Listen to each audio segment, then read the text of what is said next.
오늘은 요한복음 16장 9절 말씀을 가지고 교제하겠습니다. 요한복음 16장 9절 말씀은 죄에 대하여라 함은 그들이 나를 믿지 아니하며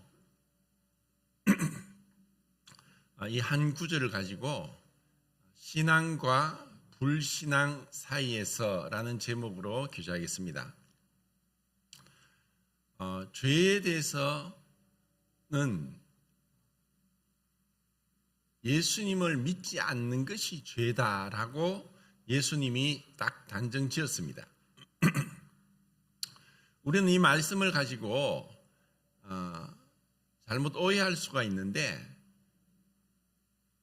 예수님을 내가 믿었기 때문에 더 이상 죄인이 아니다라고 하는 것은 반쪽짜리 진리입니다.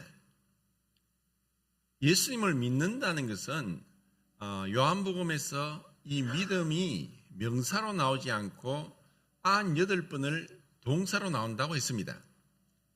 그리고 여기서 믿는다는 것은 그냥 내가 한번 믿었기 때문에 구원받았다고 하는 과거형으로만 말씀하는 것이 아니라는 것입니다.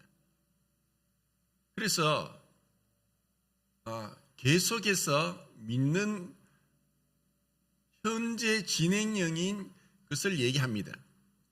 그러니까 믿음은 예수님을 계속해서 믿을 때에 우리는 죄로부터 벗어난다는 것입니다. 이것을 좀 교리적으로 정확하게 말씀을 드리면은, 과거형으로 믿었다는 것은 죄의 형벌로부터 구원을 받았다는 것입니다. 그것은 죄의 형벌, 또 한자로 또 죄책이라고도 합니다. 죄에 대한 책임을 지는 것은 우리가 사실 할 수 없습니다. 예수님께서 십자가에서 다 완성하셨기 때문에 그 죄의 형벌로부터, 죄책으로부터 우리는 믿음으로 단번에 구원받게 됩니다. 그리고 그 구원은 우리에게 영원한 구원이 되는 것입니다. 그렇다고 해서 죄의 권세로부터, 또 죄의 오염으로부터 구원받았다라고 하는 것은 아닙니다. 죄의 형벌로부터 구원을 받았지만 우리는 계속해서 현재 진행형으로 죄의 권세와 죄의 오염으로부터 구원을 받아가기 위해서 예수님을 계속 믿고 의지해야 되는 것입니다. 이것을 우리가 잘 구분하지 못하면은 우리의 신앙은 거짓되고 또 변화가 없고 자기를 스스로 속이고 전혀 자기의 모습을 못 보게 됩니다. 방종할 수도 있고 전혀 자유에 대한 책임을 지지 않을 수도 있고 참된 성경에서 말씀하는 구원과 거리가 멀어질 수 있고 시간이 지나도 전혀 성숙하지 않을 수 있습니다. 나 믿었어. 나 구원받았어. 그런데 전혀 변화된 모습이 없다. 그렇다고 해서 세상 사람처럼 온갖 죄를 짓는다 하지 않을지 모르지만, 그리스도인의 삶은 무엇입니까? 구원은 무엇입니까? 첫 번째 겸손입니다. 두 번째는 순종입니다. 세 번째는 헌신적인 사랑으로 나타나는 것입니다. 이것이 없다면은 스스로 속이는 것입니다. 만오리 이기지 말라. 하나님은 심는 대로 거두고 하나님은 속지 않으신다라고 하셨습니다. 그래서 이 부분에 있어서 제가 늘 강조하기 때문에, 자칫하면은 행위를 강조한다, 율법적이다라고 할 수 있지만 성경은 그렇게 말씀하지 않습니다. 수많은 구절에 율법은 10가지로 요약할 수 있고 펼치면 613가지지만 하지 말라는 금지 명령 365가지, 또 행하라는 명령 248가지 해서 613가지라고 유대인 율법학자들이 얘기를 합니다. 그런데 신약 성경에서 행하라 행하지 말라는 명령은 1000가지가 넘습니다. 이것을 사도 바울은 고린도전서 9장에서 그리스도의 율법이라고 했습니다. 나는 율법 아래 있지 않지만 그리스도의 율법 아래 있다라고 했습니다. 그것은 그 율법은 우리를 지키지 못했을 때 형벌받는 지옥을 얘기하는 것이 아니라 그것은 우리를 그리스도를 닮게 하고 그리스도 가까이 가게 하고 또 그리스도의 장성한 분량에까지 자라가게 하고 내 안에 그리스도의 형상이 이루어지는 것이고 내 안에 그리스도와의 깊은 친밀한 사랑의 교제를 나누게 하는 것입니다. 이것을 우리는 어떻게 보면은 믿음과 불신앙, 신앙과 불신앙 사이에서 우리는 계속 왔다 갔다 하고 있는 그런 상황인지도 모릅니다. 우리가 믿었다고 하지만 계속해서 믿고 있느냐 하는 것을 오늘 민수기 14장을 통해서 한번 살펴보겠습니다. 민수기 14장 1절부터 10절까지 마이크 잡고 좀 읽어주시면 좋겠어요. 1절부터 10절까지 우선 읽겠습니다.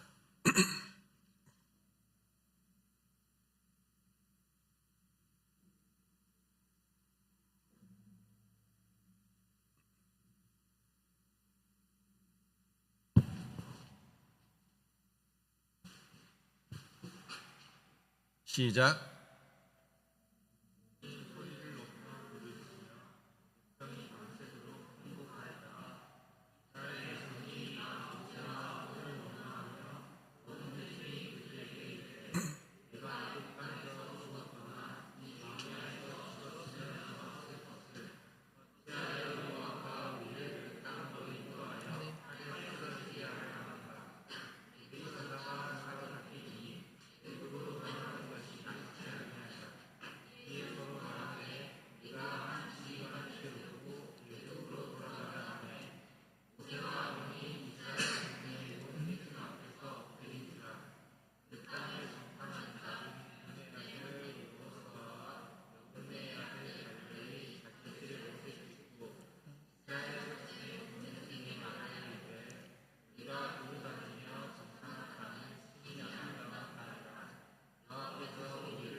이는 과연 젖과 꿀이 흐르는 땅이니라. 다만 여호와를 거역하지는 말라. 또 그 땅 백성을 두려워하지 말라. 그들은 우리의 먹이라.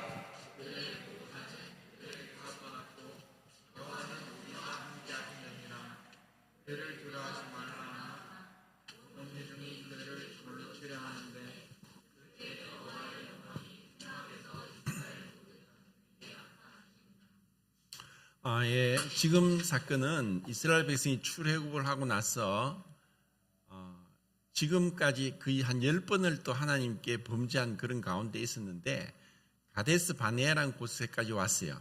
그리고 그곳에서 각 지파에 한 명씩 12명의 정탐꾼을 보내어서 그 가나안 땅을 40일 동안 탐지하도록 보냈어요. 그런데 그 12명의 정탐꾼이 40일 동안 가나안 땅을 탐지하고 와서 앞에 13장에서 뭐라고 했냐면은 그 10명이 그 가나안 땅에 들어갔는데 정말 성이 크고 너무나 높고 두껍다. 그리고 그 사람들은 정말 이 거인과 같다. 그리고 모든 부분에 있어서 우리는 그들에 비해서 메뚜기 같다. 우리는 메뚜기 같다. 우리가 그들과 상대할 수가 없다. 하고 10명은 악평을 했습니다. 그런데 2명, 그 유다 지파의 그 갈렙, 예분네 아들 갈렙과 또 에브라임 지파의 눈의 아들 여호수아만 2사람만 아니다. 그 땅은 하나님이 우리에게 주셨다. 젖과 꿀이 흐르는 땅이다. 하나님 우리에게 약속하신 대로 우리가 올라가면은 우리가 취할 수 있다. 하나님이 함께 하신다. 이렇게 두 사람은 10명과 완전히 반대되는 그런 보고를 했습니다. 그런데 이것은 이스라엘 백성들은 이러한 갈렙과 여호수아의 말을 들은 것이 아니라 10명이 불평하고 원망하고 두려워하는 불신의 말을 듣게 됐습니다. 그래서 신앙은 민주주의가 아닙니다. 교회에서 어떤 일을 하는데 투표를 한다? 성경에 사실 맞지 않습니다.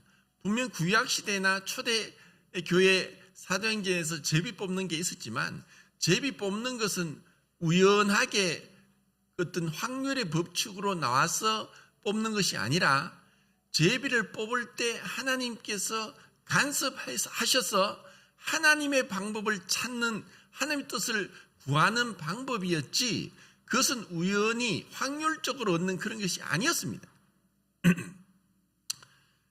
그런데 지금 이 이스라엘 백성들은 10명의 말을 듣고 밤새도록 통곡하고 울었습니다. 밤새도록 울었습니다. 그리고 이제 와서 얘기를 합니다. 왜 우리를 이곳까지 인도했느냐? 차라리 애굽에서 죽었으면 좋았지 않느냐? 우리가 그들을 볼 때 우리는 메뚜기 같다. 우리 이제 다 죽었다. 우리는 지금 오합지졸이다. 우리는 무기도 없다. 전쟁을 연습하지 않았고 군사도 없다. 20에서 50세까지 남자가 60만 3,550명이지만 이들이 무슨 군사훈련한 것도 아니고 무기가 있는 것도 아니고 저들은 장대한 거인 것 같은데 우리가 어떻게 상대한단 말이가. 저 성은 저렇게 높고 두터운데 어떻게 우리가 저 성을 무너뜨린단 말인가. 우리가 잘못했다. 차라리 죽었으면 좋았지 않겠는가. 자, 지금 우리가 모세를 따라하는데 모세를 지금 버리자. 다른 장관을 세워서 다른 지휘자를 통해서 우리가 다시 애굽으로 돌아가자. 이와 같은 정말 이 온 백성들이 그렇게 완전 불신앙에 완전히 전념이 되어버렸습니다. 어떻게 보면은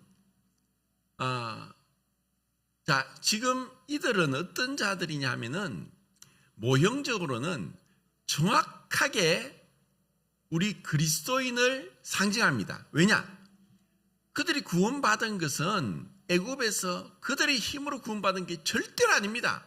그들은 절대로 스스로 애굽에서 구원받을 그런 능력도 없고 그러한 어떤 의지도 없었습니다. 왜냐하면 430년 동안 가장 강대한 나라의 그 애굽이라는 나라의 종살이만 했습니다. 그건 종살이 했기 때문에 종의 노예의 근성이 몸에 배겨 있습니다. 종은 주인이 시킴하고 시키지 않으면 일 안 해요. 보면 하고 주인이 안 보면 일 안 해요. 주인이 보면 억지로 하는 척 해요. 어떻게 하든 주인을 비방하고 원망해요. 주인이 너무 엄하다. 일을 가혹하게 시킨다. 나는 힘이 딸린다. 나는 쉬어야 된다. 늘 불평 원망하는 게 종입니다. 종은 기쁨을 하지 않아요. 그런 자들이 하루 이틀도 아니고 400년 넘도록 그렇게 종살이 했는데 완전히 몸에 배긴 거예요. 사실 이런 말 하면 조금 미안하지만 필리핀이 300년 동안 스페인의 식민지였고 100년 동안 미국의 식민지였어요. 제가 필리핀 가보니까 필리핀 사람들이 무기력해요. 워낙 날씨가 덥고도 한 것도 있지만 그냥 시키면 하고 말면 하지 않고 너무 무기력해요. 식민지 근성이 배겨버린 거예요. 이스라엘 백성이 그와 같다는 거예요. 그렇다고 필리핀 사람이 다 그런 건 아니죠. 제가 필리핀 사람을 비하하는 건 아닌데 하여튼 역사적인 상황 가운데서 그렇게 국민성이 흘러갈 수밖에 없는 그런 상황이라는 거예요. 그런데 이스라엘 백성은 다 그렇다. 이렇게 노예 근성인데 그들이 어떻게 나왔습니까? 하나님이 모세를 통해서 10가지 재앙을 퍼부으니까 그들이 항복하고 내보낸 거잖아요. 하나님이 하셨어요. 하나님의 능력으로 그들은 종살이에서 벗어났단 말이에요. 종살이를 할 때는 하루 종일 일해야 돼요. 휴일도 없어요. 쉬고 싶어도 못 쉬어요. 휴가도 못 가요. 내가 일했다고 해서 그만큼 대우를 받는 것도 아니에요. 조금만 게으르면 채찍이 맞고 심하면 맞아 죽을 수도 있는 거예요. 이런 종살이를 하던 자들이 하나님의 능력으로 구원받았죠. 그리고 마지막 10번째 제가 유월절이었어요. 그 어린 양을 1년 된 어린 양의 피를 문 인방과 좌우 설주에 뿌려가지고 그 안에 있으면은 그들은 아무 탈 없어 그냥 죽음의 사자가 와서 그들에게는 피를 보고 뛰어넘어가서 그들에게는 어떤 재앙도 없었어요. 그런데 그 문 인방과 좌우 설주에 어린 양 피가 없으면은 애굽 사람이든 이스라엘 사람이든 가리지 않고 다 장자, 종의 장자, 가축의 첫 새끼 다 죽여버렸어요. 그래서 그 가운데는 이스라엘 백성들도 그렇게 어린 양 피를 바르지 않았으면 죽었고 애굽 사람이라도 이스라엘 백성들의 말을 듣고 어린 양 피를 문인방 좌우 설주에 뿌렸으면 죽지 않고 살았어요. 이게 하나님의 약속이었어요. 그래서 그 어린 양의 피는 예수 그리스도의 피를 정확하게 상징합니다. 그리고 그들은 홍해를 건너밀 때 하나님 바다를 건넜어요. 바다를 갈라지게 했어요. 그것은 우리가 침례의 순종에서 세상으로부터 벗어나게 된 거예요. 그리고 그들은 한 달 지나니까 양식이 다 떨어졌어요. 먹을 게 없잖아요. 그러니까 하나님이 하늘에서 만나를 주셨어요. 신령한 음식을 주셨어요. 그리고 광야에서 마실 물이 없으니까 반석을 쳐서 물이 나게 했어요. 그 반석은 그리스도라고 했어요. 그래서 그 예수님은 내가 생명의 떡이다. 너희 조상은 광야에서 만나를 먹었어도 죽었지만 나는 생명의 떡이다. 그 만나와 반석에서 쳐서 나온 물은 예수 그리스도를 상징하는 거예요. 그러니까 이들은 정확하게 우리 그리스도인과 똑같아요. 그런데 지금 이들은 무엇을 합니까? 무엇을 이 상황에서 하나님은 없어요. 하나님은 보이지 않아요. 오로지 그 가나안 땅에 크고 견고한 가나안 성과 그리고 그 거인 같은 장대한 사람들 그들 앞에서 메뚜기같이 초라하고 보잘것없고 약한 그들의 모습을 볼 때 그들은 지극히 현실적인 판단을 했을 때는 이게 틀린 게 아니에요. 이게 빈말이 아니고 사실이 그래요. 사실이. 그들은 참으로 초라한 자들이에요. 그렇지 않습니까? 전쟁을 해봤습니까? 군사훈련을 했습니까? 무기가 있습니까? 작전이 있습니까? 아무것도 없어요. 종살이하다 얼떨결에 그냥 나왔잖아요. 그런데 하나님이 그런 능력을 부어주셨는데 단지 하나밖에 없었어요. 하나님 말씀. 그 말씀에 가라. 내가 너희들에게 주겠다. 이것은 내 약속이다. 내가 너희들에게 이 약속을 너희 아브라함에게 한 약속대로 이것을 너희에게 주겠다. 그런데 10명의 정탐꾼은 그 하나님을 못 본 거예요. 우리는 이제 죽었다. 두렵다. 우리 메뚜기다. 우리 가면 죽는다. 우리 처자식 다 죽겠다. 왜 우리가 애굽에서 죽었으면 좋았을걸. 이까지 오지도 않고 중간에 죽었으면 좋았을걸. 저 모세 저 엉터리다 저. 왜 모세를 우리가 따라왔냐. 저 모세 밀어내고 다른 지도자 세워라. 우리 다시 돌아가자. 자, 이것을 하나님이 듣지 않으실까요? 하나님이 모르실까요? 귀를 만드신 분이 우리의 이런 원망을 듣지 않으실까요? 우리도 사실 살아가면서 인생이 녹록치 않아요. 내가 구원받았어. 예수님 믿게 됐어. 이제 내 천국 가는구나. 그런데 일이 그렇게 순탄하게 풀릴 수도 있지만 또 어려움을 당할 수 있어요. 많은 어려움들을 우리에게 닥치게 될 거예요. 그러면 그때 환경을 보고 낙담하고 두려워하고 기도하기보다는 세상 방법을 짜내서 내가 할 수 있는 방법을 다 할 수도 있고 말씀 읽고 하나님의 뜻을 구하기보다는 세상적인 지혜를 쫓아서 세상이 말하는 대로 할 수도 있고, 요즘은 또 하나 더 우상이 늘었더라고요. AI, 챗 GPT나 이런 걸 물어가지고, 제미나이나 이런 데 물어서 거기서 가르쳐 주는 대로 하는 거예요. 저희 자매 병원에서 어떤 처음 온 신환자가 하는 말이, 내가 이런 병이 있어서 AI한테 물어보니까 이 병원으로 오라 해가 그래 왔다고 하는 거예요. 지금 그런 세상이에요. 하나님은 안 보이니까. 하나님은 정말 하나님은 우리를, 믿음이란 것은 관계예요. 끊임없이 내가 너를 사랑한다, 너와 나와 교제하자, 대화하자, 나에게 부르짖어라, 내가 여기 있다, 내가 너를 도와주겠다, 너를 떠나지 않겠다.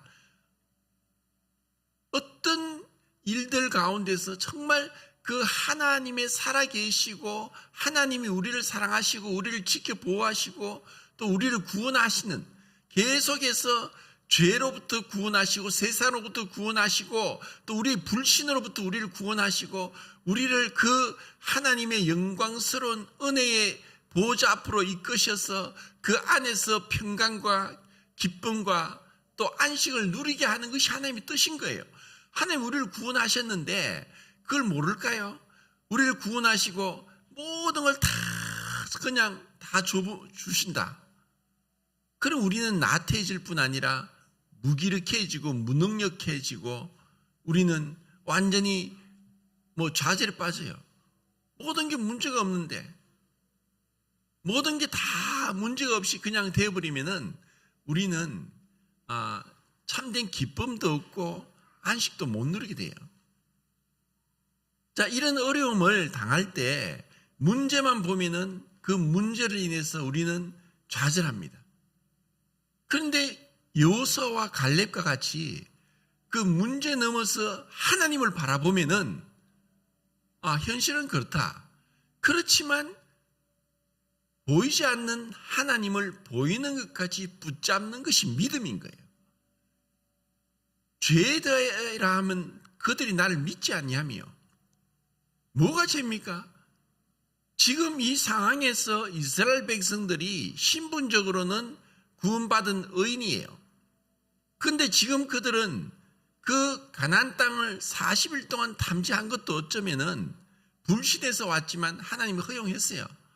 하나님이 가라고 해서, 하나님이 그냥 어떤 계획도 없이 어떤 준비도 없이 그들을 애굽에서 건져내어서 한두 사람도 아닌데 가나안 땅에 그냥 들어가게 하신가요?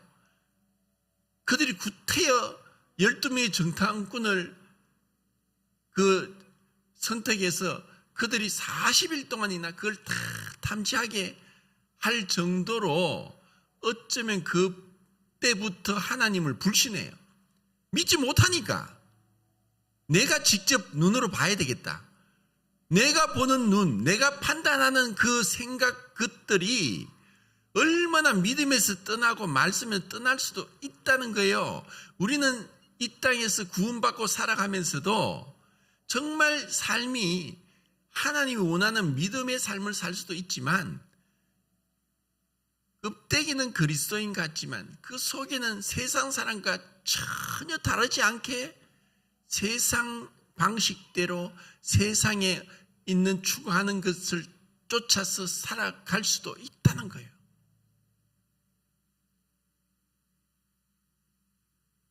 자, 이렇게까지 그들이 정말 원망 가운데 있죠. 고린도전서 10장에 보면은 우리가 지난주 수요일을 봤죠. 5가지 죄를 언급했습니다. 1절부터 13절까지인가 하여튼 거기서 바울이 이 이스라엘 백성이 광야에서 어떤 죄를 범했는가를 쭉 나열하면서, 첫 번째, 그들은 죄악을 즐겨 행했다. 죄악을 즐겨 행했다는 거예요. 두 번째는 우상 숭배했다. 호렙산에서 금송아지를 만들고, 자, 이것이 바로 우리를 애굽에서 인도해 있는 신이다. 호렙산에서 금송아지 만들었잖아요. 그리고 춤추고 뛰놀면서 이게 바로 우리의 신이다라고 우상 숭배했죠. 그리고 또 그들은 뭘 했습니까? 간음을 했어요. 그 간음은 하나님이 미워하시는 거예요. 그런데 그 간음을 해서 그들이 24,000명이 죽었어요. 24,000명이. 근데 민수기에는 하루에 23,000명이 죽었다 했어요. 하루에 23,000명이 죽었고 그 이후에 얼마 동안인지 모르지만 그 전염병으로 1,000명이 더 죽어서 바로 24,000명이 죽었다고 하는 거예요. 성경이 틀린 게 아니에요. 이렇게 해서 그 연병이 끝인 것은 그 엘라사의 아들 비느하스가 창을 들고 가서 시몬 지파의 시므리와 미디안 여자 고스비가 장막 안에서 행음하는 걸 분노해서 창을 들고 그 두 남자 여자를 창으로 찔러 그 자리에서 죽여버렸어요. 그래서 하나님이 연병을 그치게 한 거예요. 이것은 하나님이 죄를 미워하신다는 거예요. 그 죄에 대해서는 하나 있다는 것, 심판이 있다는 것을 분명히 말씀하는 거예요. 그리고 세 번째는 그들이 탐욕을 품었어요. 만족을 못했다는 거예요. 감사가 없었다는 거예요. 오늘 우리가 감사에 찬송을 했잖아요. 이 감사가 없으면요, 욕심 가운데 불평하고 원망해요. 그리고 그들이 원망했다. 이렇게 해서 그 죄로 인해서 심판이 왔다는 거예요. 자, 이제 또 11절부터 24절까지 11절부터 24절까지 읽겠습니다. 시작. 민수기 14장 11절부터 24절까지 시작.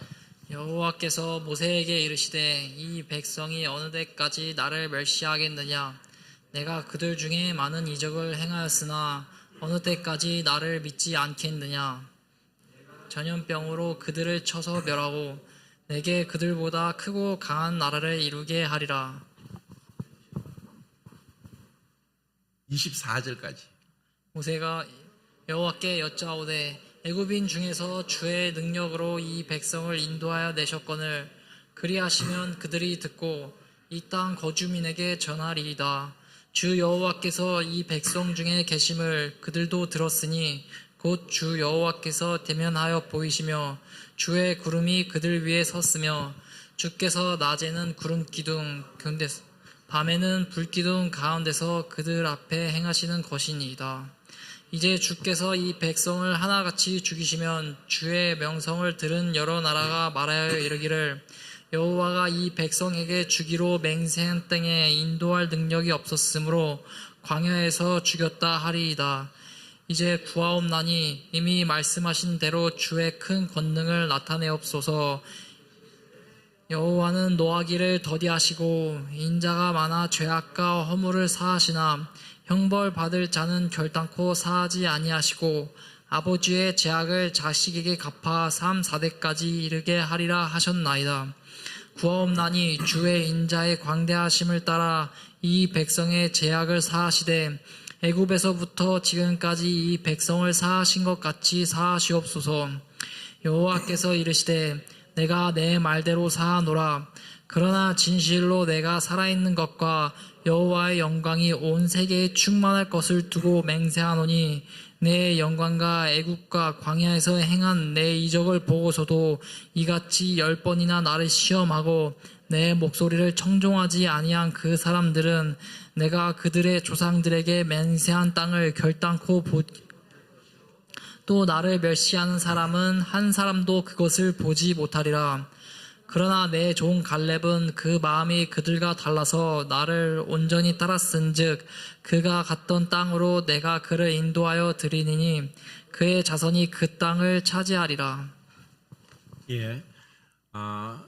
지금 이렇게 원망하는 이 이스라엘 백성들을 향해서 하나님께서 그들이 언제까지 나를 멸시하겠느냐, 언제까지 나를 믿지 않겠느냐라고 하십니다.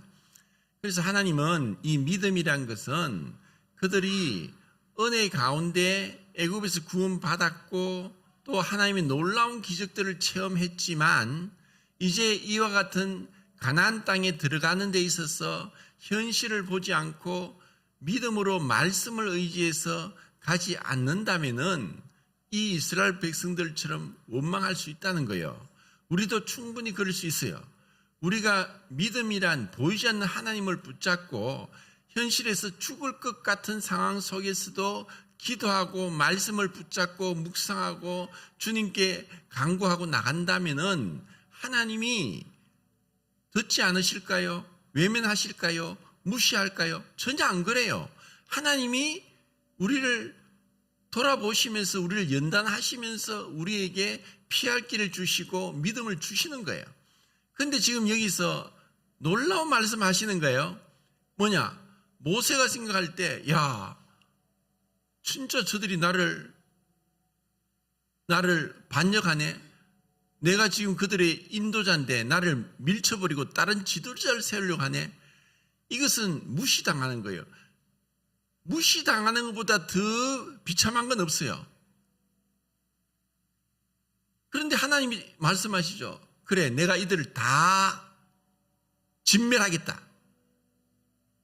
이들이 원망하는 이 백성들 다 진멸시켜버리고 모세를 통해 새로운 백성을 다시 일으켜서 내가 너를 통해 가나안 땅에 들어가게 하겠다. 자, 이렇게 하나님께서 직접 말씀하셨어요. 자, 그런데 모세가 어떻게 반응했습니까? 모세가 생각할 때 만약에 누가 면전에 대고 한두 사람도 아니고 수백만 명의 사람들이 나를 무시하고 멸시한다. 야, 너 내려와. 너 안 돼. 넌 자격 없어. 자, 그러면은 얼마나 마음이 상할까요? 그리고 하나님께서도 그래, 이들 안 되겠다. 하나님은 백성들을 다 죽여버리고 모세를 통해 새로운 백성을 일으켜서 하나님 뜻대로 인도하겠다고 하니까 이건 너무나 좋은 기회잖아요. 모세가 그렇게 예, 알겠습니다.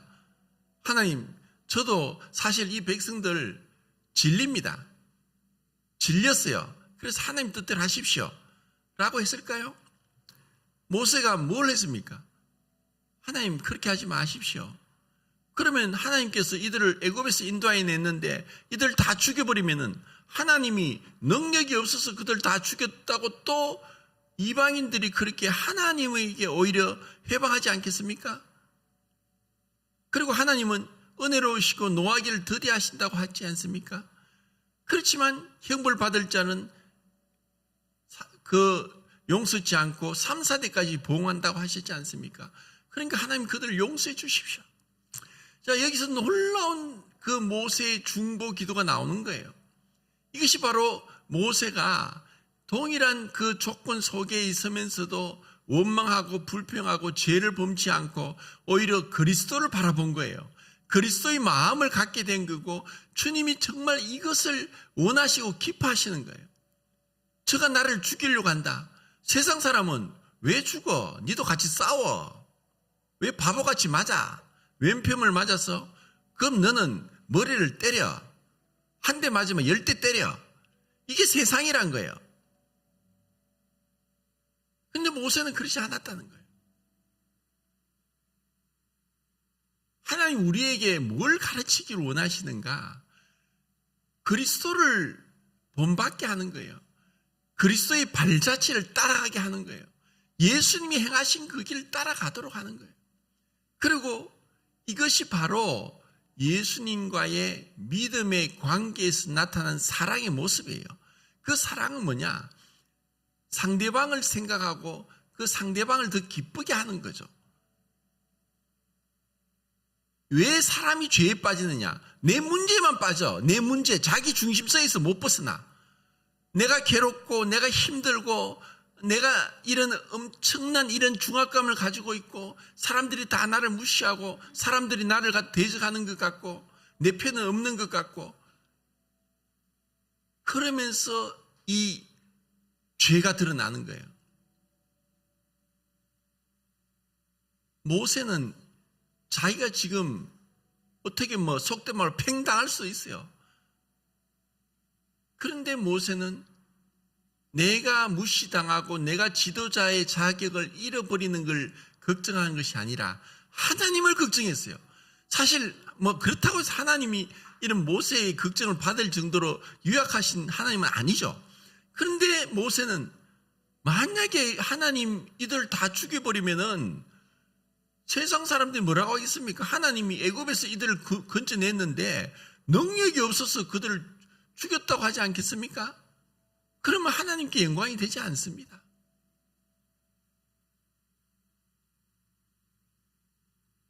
우리가 왜 죄에서 못 벗어나느냐? 자기에게서 못 벗어나기 그래. 못 벗어나기 때문에 그래요. 내가 상대방을 생각하면 절대로 이웃에게 악을 행치 않습니다. 사랑은 악을 행치 않아요. 그런데 사랑이 없으면요, 변명하고 또 자기를 합리화시키고 책임 전가하고 핑계를 다 댑니다. 사랑하지 않으니까.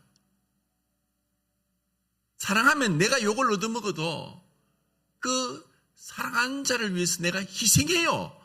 근데 그 희생을 희생이라고 생각하지 않고 기쁨이 있는 거예요. 그게 사랑이에요. 모세는 주님을 사랑했어요. 말로서 주님 사랑한다는 것이 아니라, 주님 정말 제가 너무 힘듭니다. 주님, 저들이 나를 죽이려고 해요. 돌을 쳐서 죽이려고 해요. 그러니까 그 백성들이 분노해서 밤새도록 울다가 화살을 모세한테 돌리잖아요. 너 때문이다. 네가 왜 일로 인도했냐? 우리 죽이려고 작정했냐? 돌을 돌려서 모세 아론을 향해 죽이려고 하니까 모세 아론이 그냥 엎드렸잖아요. 무서워서 두려워서 아니라 그래서 기도를 하는 거예요. 주님, 저들을 용서해 주십시오. 주님이 십자가에서 무엇을 하셨습니까? 주님도 똑같이 기도했어요. 주님, 저들은 저들이 하는 것을 모릅니다. 아버지, 저들을 용서해 주십시오. 뭣도 모르고 그냥 자기 기분대로, 자기 그냥 욕망대로, 자기의 어떤 보호 본능 가운데 얼마나 많은 사람들이 다른 사람을 해칩니까? 그 죄인 줄도 몰라요. 늘 자기 합리화하고 자기만 변호하니까. 사랑한다고 말하면서 왜 사람들이 상처를 주고 헤어지고 힘들게 됩니까? 사랑은 그런 게 아니에요. 사랑은 정말 상대방을 생각하고 잘 되기를 원하는 거예요. 우리는 모세에게서 이런 놀라운 이런 모습을 볼 수 있어요. 자, 35절부터 25절부터 35절까지 읽겠습니다. 25절부터 35절까지 시작. 아멜렉인과 가나안인이 골짜기에 거주하나니 너희는 내일 돌이켜 홍해의 길을 따라 광야로 들어갈지니라. 여호와께서 모세와 아론에게 말씀하여 이르시되 나를 원망하는 이 악한 회중에게 내가 어느 때까지 참으랴. 이스라엘 자손이 나를 향하여 원망하는 바 그 원망하는 말을 내가 들었노라. 그들에게 이르기를 여호와의 말씀에 내 삶을 두고 맹세하노라. 너희 말이 내 귀에 들린 대로 내가 너희에게 행하리니 너희 시체가 이 광야에 엎드러질 것이요 너희 중에서 20세 이상으로 계수된 넌 나를 원망한 자 전부가 여분네의 아들 갈렙과 눈의 아들 여호수아 외에는 내가 맹세하여 너희에게 살게 하리라. 한 땅에 결단코 들어가지 못하리라. 너희가 사로잡히겠다고 말하던 너희의 유아들은 내가 인도하여 드리리니 그들은 너희가 싫어하던 땅을 보려니와 너희의 시체는 이 광야에 엎드러질 것이요 너희의 자녀들은 너희 반역한 죄를 지고 너희의 시체가 광야에서 소멸되기까지 40년을 광야에서 방황하는 자가 되리라. 너희는 그 땅을 정탐한 날 수인 40일의 하루를 1년으로 쳐서 그 40년간 너희의 죄악을 담당할지니 너희는 그제서야 내가 싫어하면 어떻게 되는지를 알리라 하셨다 하라. 나 여호와가 말하였거니와 보여 나를 거역하는 이 악한 온 회중에게 내가 반드시 이같이 행하리니 그들이 광야에서 소멸되어 거기서 죽으리라. 예, 그 나머지는 시간이 없어서 이제 못 읽겠습니다. 거의 시간이 다 돼가지고, 하나님은 그 죄에 대해서 형벌 받을 자는 하나님께서 그 죄값을 치르게 하십니다. 정말 무서운 것은 아비의 죄를 3, 4대까지 보응한다는 거죠. 하나님 왜 그러십니까? 또 한편으로는 아버지가 신포도를 먹었다고 아들이 이가 시겠느냐?